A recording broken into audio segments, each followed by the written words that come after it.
Hey guys, I'm Corey, and this is my new shed. More accurately, it's getting ready to be my new shop. I've had this for about a month now. I've been doing a lot of work on it, and we're real briefly going to take you through how we've gotten to this point right now. So check it out. So before we do that, let's talk about how we actually got there. So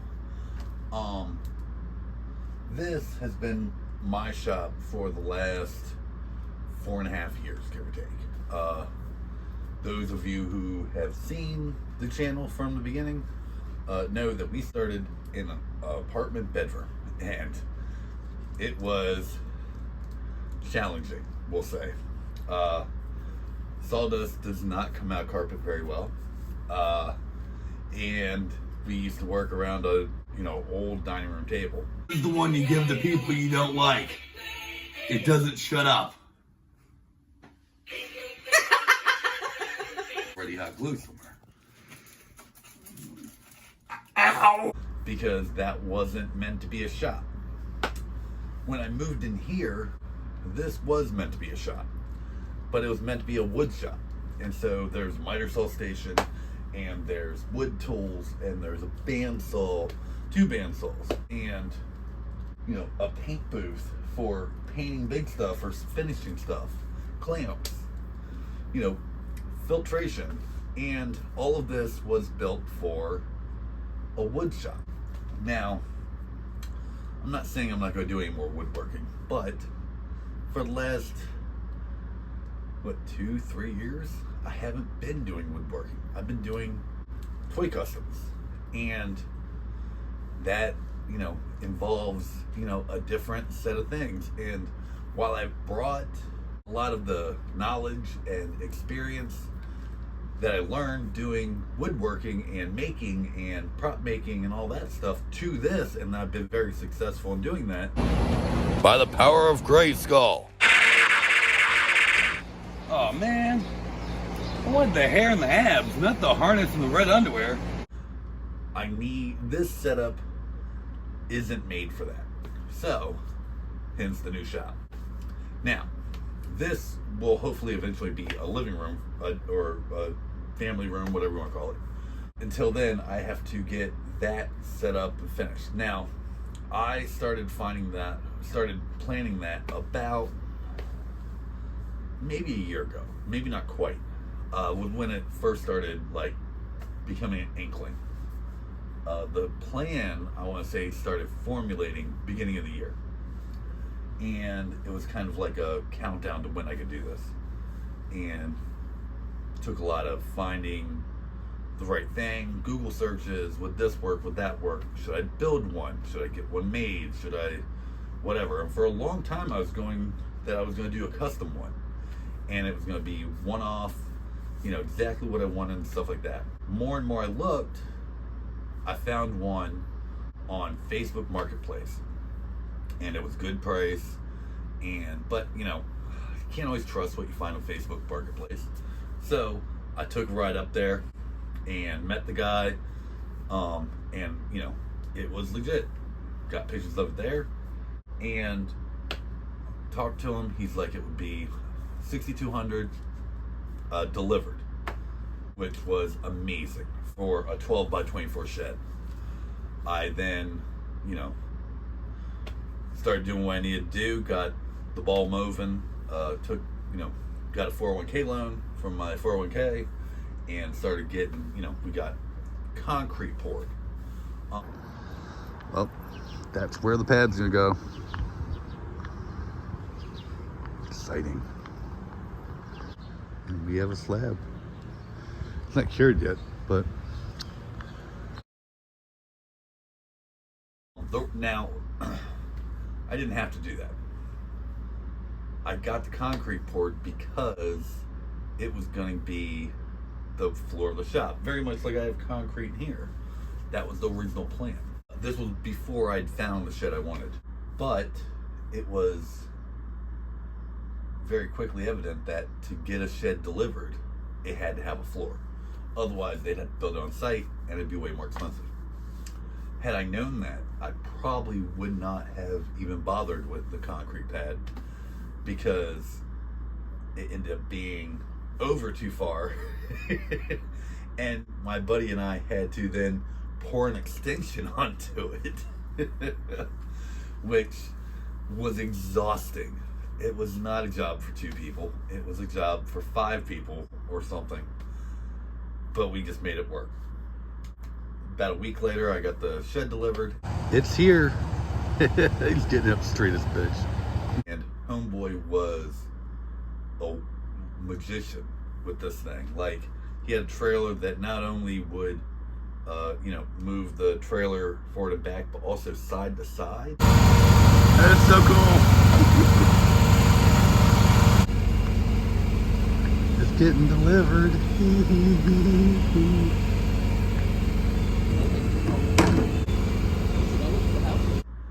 It was really cool. Yeah, it was neat.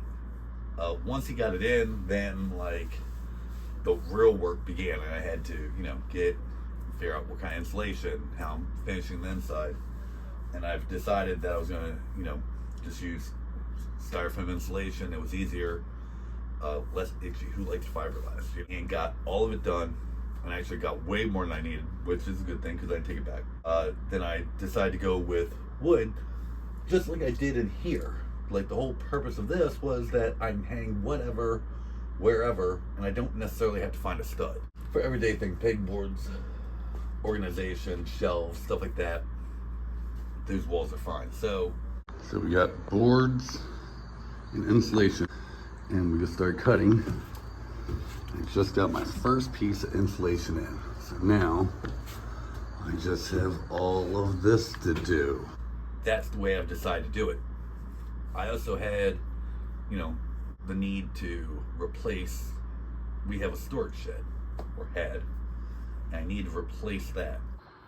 So we have literally emptied out half of this. These chairs, hi Jess. These chairs,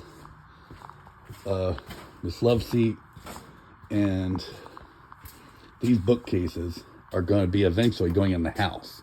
So while they'll be in there now, they don't really count. So in all reality, it's like this.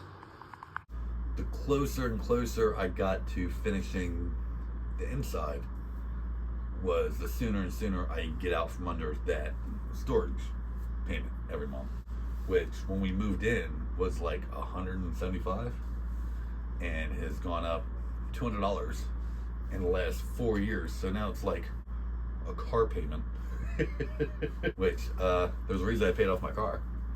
So it was kind of one of those things I just wanted to get out of there as soon as possible. I've gotten I'm back there. I'm in the last 2 things back there. But I've gotten all that done. I haven't done the door yet. But other than that, that whole wall is done. So I forgot to film this yesterday, but I did the rough wiring everywhere. And now I am putting up sheathing. Progress is being made. It's slow going, but it's being made. I'm doing the hardest part first, so I got all these holes. After I get the holes, then the rest should be a little easier, except for up there and up here. After about 5 hours, this is about how far I am. What I'm getting ready to do now, here in a minute, is going to be the only full uncut sheet of OBS that I'm using, because every single other one will need to be cut in some way or form. All right, that back wall's done. So before I even have gotten now the ceiling finished, we are now in there with the everything. So now I just got to sort it out. This is everything that was in storage. I've started organizing it over here. My hope is that I can fit everything behind this window that needs to stay in here, and everything else will either be in the shop or going to go in the house. And figure out what's going to eventually come in here, what's staying out there. All right, so the window's right there. These bookcases are going to go inside, and all of this is sorted, and some of this will go inside too, but most of this is staying, and it's all behind the window. And I have space for the bandsaw right there, and the Christmas stuff's right there, and this stuff's going inside. Mission accomplished. Then I'm going to build a dividing wall. This room is, I think, 11.5 or 11 by 15, and it looks like the new one, now that I know that I can get it behind the window, it looks like the new one is going to be about 10.5 versus 11, so I'm losing half a foot, not a big deal, by 16.5, so I'm gaining a foot, which is cool, because that means that, like, this shop is fine size-wise, and the size of it is not really going to change a whole lot. I'm gaining a foot that way and losing half a foot this way, so it's cool. Like, I'm not opposed to that. I'm totally fine with it. I'm happy for it. I'm excited. But because of this, it's going to be built more for what I need. I'm hoping to have some place to put, display the toys that I do. Right now they're in a pile in the bedroom, except for some that are in boxes here. Like, I have projects of stuff, of ideas right here, extra supplies back there that, like, you guys don't see, but are here, that I would like to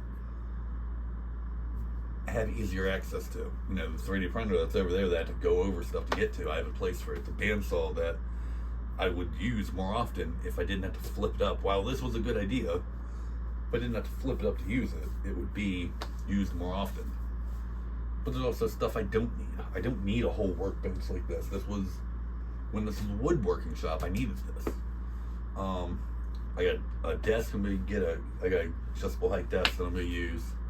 That means I sit down while I'm doing this. This still was an early project I did, and, like, it's holding firm, but it's seen better days. So I don't need a miter saw station anymore. Like, it was cool and it served its purpose, but, like, I don't use it as much. So, like, I'm going to still have the miter saw accessible. That's totally part of the plan, but I don't need a whole station dedicated to it. I can figure out another way to put up the tools and the clamps and everything else. The paint booth, I don't need the paint booth. I've used the paint booth 5 times. This has been part 1. Hopefully we'll be back for part 2. And yeah, now that you kind of know, I know this is a little different than what I've been doing, but hopefully this gives you an idea of what's going on in the background and why maybe some of the videos have been a little more sporadic lately.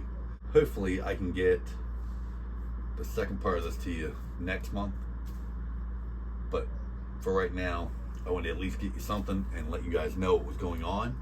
Alright, so that's basically it so far. I got a lot of work to do, organizing, finishing the roof, wiring, painting, all that stuff. But that'll all be in part 2, like I said. So don't forget, hit subscribe. There's going to be videos that I normally do over here.